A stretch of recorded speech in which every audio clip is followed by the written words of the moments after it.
In today's tutorial, I'll show you how to download Adobe Illustrator for free on your PC or Mac. It's simple, safe, and takes just a few minutes. Let's get started.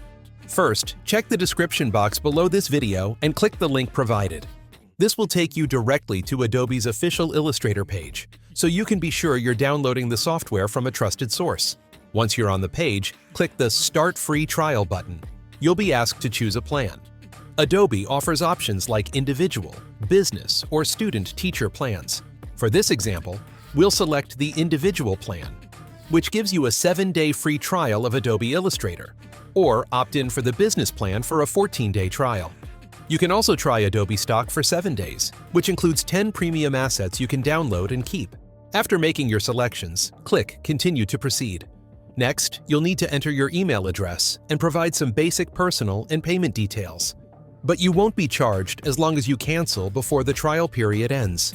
Set a reminder on your phone so you don't forget. Once your information is entered, click Agree and Subscribe.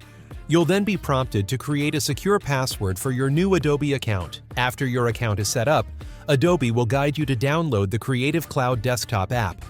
Install it on your computer, then log in using the email and password you just created.